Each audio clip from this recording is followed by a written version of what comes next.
O arrebatamento é o assunto mais importante. Você, amado ouvinte, deve passar em revista a sua vida. Deve ver como está andando e o que anda fazendo. Jesus não tarda em vir a arrebatar a sua igreja. O mundo acena para o crente. O diabo arma-lhe ciladas. A nossa carne é fraca. Precisamos segurar na mão do divino crucificado. Ele nos dará a vitória completa. Passemos a meditar neste assunto tão importante. Oremos para que o Senhor nos abra a mente e o coração, para entendermos e entesourarmos as grandes verdades da Palavra de Deus sobre o arrebatamento da igreja. O arrebatamento descrito na Bíblia. Convém lermos o que Paulo escreveu em 1 Tessalonicenses 4, 13 a 17. Não queremos, porém, irmãos, que sejais ignorantes com respeito aos que dormem, para não vos entristecerdes como os demais que não têm esperança. Pois se cremos que Jesus morreu e ressuscitou, assim também Deus, mediante Jesus, trará juntamente em sua companhia os que dormem. Ora, ainda vos declaramos por palavra do Senhor isto: nós, os vivos, os que ficarmos até a vinda do Senhor, de modo nenhum precederemos os que dormem. Porquanto o Senhor mesmo, dada a sua palavra de ordem, ouvida a voz do arcanjo, ressoada a trombeta de Deus, descerá dos céus, e os mortos em Cristo ressuscitarão primeiro. Depois nós, os vivos, os que ficarmos, seremos arrebatados juntamente com eles entre nuvens, para o encontro com o Senhor nos ares, e assim estaremos para sempre com o Senhor. O tempo do arrebatamento será um ano determinado. Num certo mês, dia, hora e minuto e segundo, só Deus sabe. O arcanjo ressoará sua voz, a trombeta de Deus tocará, o Senhor virá buscar a sua igreja. Os mortos em Cristo ressuscitarão primeiro. Lucas 17, 34 a 35, apresenta a cena noturna e diurna. Se Jesus vier às 14 horas no Brasil, no Japão serão 2 da madrugada. Aqui é dia e lá é noite. Será um dia calmo. O padeiro prepara o pão, lojas abertas, todos trabalham. Aviões cortam os espaços, ônibus e trens e carros trafegam. Uns se casam, outros fazem negócios, plantam, colhem. Os juízes julgam, a polícia age, os grandes governam. No outro hemisfério as criaturas humanas dormem, e o Senhor Jesus aparecerá nas nuvens. Os mortos em Cristo ressuscitarão, e com corpos glorificados começam a subir para o encontro com o Senhor nos ares. Nós, os vivos, no abrir e fechar de olhos, seremos transformados, e com corpos glorificados juntamente com os ressuscitados, subiremos também. No arrebatamento, Jesus não virá à terra. O encontro da noiva com o noivo será nos ares. Marido e mulher dormem na mesma cama. Um será arrebatado e outro não. Pais e filhos ao redor de uma mesa, os pais irão e os filhos não. De aviões e ônibus muitos serão arrebatados, de fábricas e lojas, de fazendas e sítios, do palácio e da choupana, do asilo de velhos e de orfanatos, de escolas e universidades, um alarme geral nas cidades, muitos procurando seus queridos que desapareceram, muito choro, muita lágrima, quanta tristeza, e os que ficaram curtirão dor terrível. Ouviram do amor de Cristo, nunca levaram a sério o problema de sua conversão. Foram deixando Cristo para amanhã, para depois, continuaram no pecado, fecharam o seu coração e agora?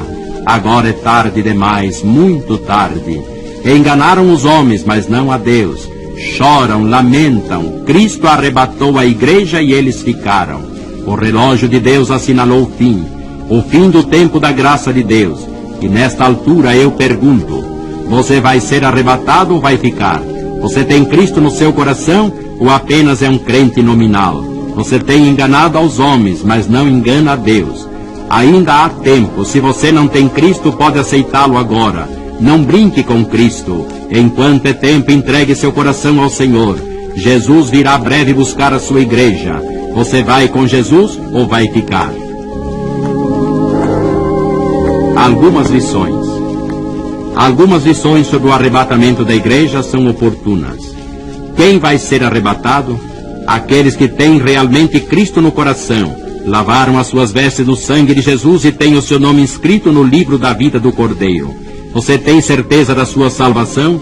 Tem mesmo. Então vai ser arrebatado. E eu lhe pergunto, seu pai vai ser arrebatado? Sua mãe, seu irmão, sua esposa, seu esposo, seu filho, seu vizinho, seu colega, seu companheiro? Quando Cristo arrebatar a igreja, o anticristo, que é o diabo, e já está no mundo limitado pelo Espírito Santo, terá plena liberdade. Encarnado num homem, governará o mundo. Chegará a uma grande fazenda com centenas de bois e perguntará, de quem é tudo isto? Do servo de Jesus, lhe dirão. E com gargalhadas tomará conta de tudo. Apossar-se-á de indústrias, lojas, dinheiro, casas, carros, que os servos de Jesus arrebatados deixaram. Diante disso, não devemos transformar uma parte do nosso dinheiro em Bíblias, Novos Testamentos, folhetos, programas de rádio e TV para que o mundo se converta a Jesus? Você tem feito isso? Enquanto esperamos o arrebatamento, nossa vida deve ser normal. Se alguém estuda, continue estudando. Se alguém é noivo, case-se. Se alguém constrói sua casa, construa. Tudo normal, mas com a vida no altar de Deus, nas 24 horas de cada dia. Vai tudo bem na sua vida, na sua casa, nos seus negócios? Depois do arrebatamento haverá salvação de almas? Haverá, apesar de não haver igreja. Leia Apocalipse capítulo 7. Urge vigiarmos sem cessar. Jesus agonizava no Getsêmani e os apóstolos dormiam. E a igreja de hoje não parece dormir enquanto Jesus soluça por este mundo perdido? A igreja dorme a cachaça e o cigarro, e as drogas dominam os homens. A igreja dorme e o meretriz, e o furto e o crime avançam. A igreja dorme e o jogo prolifera e o pecado destrói. Os homens se desesperam e caminham para o suicídio. Senhor, desperta a tua igreja, desperta. Olha para a tua noiva, Maranata. Vem, Senhor Jesus, para levar a tua igreja. Amém.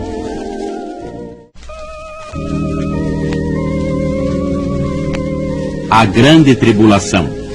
O assunto aqui é a grande tribulação. Leia repetidas vezes Marcos 13:19. Note que se trata de uma tribulação sem par, de um sofrimento que não houve, não há e jamais haverá. E tudo neste mundo caminha a passos largos para essa conjuntura. Você deve pensar seriamente nesse fato bíblico. Se é crente, procure acertar sua vida com Deus, pondo tudo no altar e vivendo em retidão. Se não é crente, receba Jesus agora mesmo, antes que seja tarde demais. Cristo será o refúgio seguro para a sua vida, e em Cristo você estará livre da grande tribulação. A grande tribulação nos planos da história. A história dos judeus começou com Abraão, avançou para a lei e chegou em Cristo ao tempo da graça, a porta da bênção e da oportunidade. A porta da graça cerrar-se-á com o arrebatamento da igreja. Uma vez arrebatada a igreja, o mundo viverá um período de 7 anos antes que Jesus volte para julgar as nações. É a última semana das 70 de Daniel 9. É o tempo quando voltará para tratar novamente com os judeus. Este período é chamado de Grande Tribulação. Tanto no Velho como no Novo Testamento, este é tempo chamado Dia do Senhor, dia de sofrimento e angústia, dia de dor e tribulação. A grande tribulação na Bíblia. O Senhor Jesus bem o descreveu em Marcos 13:19, cuja leitura faremos. Porque aqueles dias serão de tamanha tribulação, como nunca houve desde o princípio do mundo que Deus criou até agora, e nunca jamais haverá. Como se vê, não se trata de uma tribulação qualquer, mas de um sofrimento como nunca houve neste mundo e nem jamais haverá. Os judeus, no tempo da graça, além de muitos, tiveram grandes massacres. O primeiro foi no ano 70, quando Tito, general romano, matou em Jerusalém 1.100.000 judeus. O segundo foi com Dom João III de Portugal, que se ajuntou ao rei da Espanha e queimaram vivos cerca de 2 milhões de judeus no século XVI. E o terceiro com Hitler, que matou na Europa 6 milhões de judeus de maneira bárbara e vil. E que diríamos das atrocidades de Lenin e Stalin, responsáveis pelo massacre de mais de 40 milhões de pessoas, mas tudo isso tornar-se-á nada diante do que será a grande tribulação. Esta será de sofrimento tal que nunca houve neste mundo e nem haverá jamais. A igreja, todavia, não entrará nesse cone de sombra e nem nesse cadinho de dor e sofrimento. Será para o mundo que não foi arrebatado e para o judeu que ainda não crê em Jesus. Deus derrama juízos severos. O livro de Apocalipse declara que haverá 2 vezes, pelo menos, em que Deus derramará seus juízos sobre a terra. O primeiro é chamado de trombetas e o segundo de flagelos. O primeiro registrado em Apocalipse 8, 9, 10 e 11 e o segundo em Apocalipse 16. Apocalipse declara isso. Como, entretanto, sabemos se Apocalipse tem ou não possibilidades de cumprimento hoje?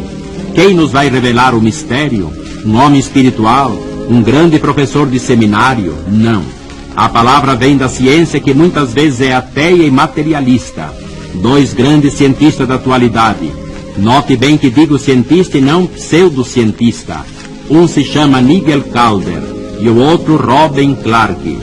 Este escreveu no dia em que o mundo acabou, cujo último capítulo se intitula O Botão Apocalíptico, e aquele escreveu Se Não Houver Paz. Nestes 2 livros dos maiores cientistas de hoje declara-se que 3 armas existem para acabar com este mundo: nucleares, bioquímicas e bacteriológicas. Em cada uma delas há 10 possibilidades para destruir nosso planeta. Portanto, 30 possibilidades para destruir este mundo que agora existe. Se o homem pode destruir este mundo, quanto mais Deus. Apocalipse, então, está cumprido. Falta somente o dedo de Deus. A roda viva do céu girará, a igreja será arrebatada e o mundo mergulhará primeiro no caos do diabo e depois dos juízos de Deus. Então o que está escrito em Apocalipse se cumprirá.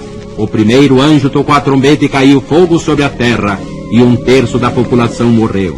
O segundo anjo tocou a trombeta e fogo caiu no mar, e grande destruição houve. O terceiro anjo tocou também a trombeta, e uma estrela do céu caiu sobre as fontes das águas, que se tornaram amargosas como absinto. O quarto tocou, e foi ferido o sol, e a lua, e as estrelas, e houve trevas, e nesse ritmo os juízos de Deus vão caindo sobre os homens. E os flagelos de Apocalipse 16 continuam o derramar com fogo, sofrimento e destruição. Diante disso, que vamos fazer? Antes que seja tarde demais, vamos levar o Evangelho de Cristo àqueles que estão nas sombras da morte e caminhando para a perdição eterna. Hoje é o dia da graça, Cristo salva.